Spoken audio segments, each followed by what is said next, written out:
ఎరికలోడు ఎరికల భాష మాట్లాడతాడు, ఏం చిన్నబుచ్చుకోడు. లంబాడి ఆయన లంబాడి భాష మాట్లాడతాడు, గుజరాతోడు గుజరాతీ మాట్లాడతాడు, పంజాబీ పంజాబీ మాట్లాడతాడు, తమిళోడు తమిళ్లో మాట్లాడతాడు. చిన్నబుచ్చుకోడు, వాడు హ్యాపీగా ఫీల్ అవుతాడు. ఇంకాస్త అయితే గర్వంగా కూడా ఫీల్ అవుతాడు. ప్రపంచంలో ఒకే ఒక్క జాతి ఉంది, తన మాతృభాష మాట్లాడటానికి సిగ్గుపడే జాతి.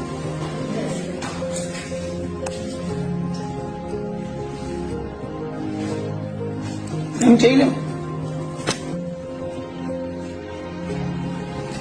దేశ భాషలందు తెలుగు లెస్స.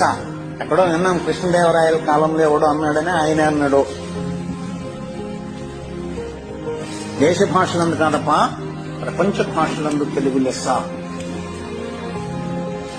ఎందుకో తెలుసండి, అన్ని అక్షరాలు ఉన్నటువంటి భాష ప్రపంచంలో లేదు, అన్ని విడి శబ్దాలు ఉన్నటువంటి భాష ప్రపంచంలో లేదు,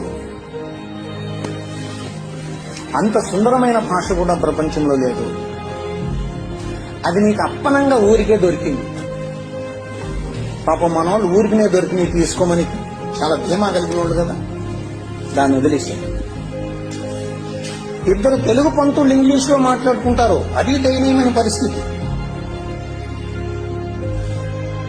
ఈ రోజు నాకు మీరు ప్రతిజ్ఞ చేయగలరా, తెలుగుని ఇష్టపడతాను,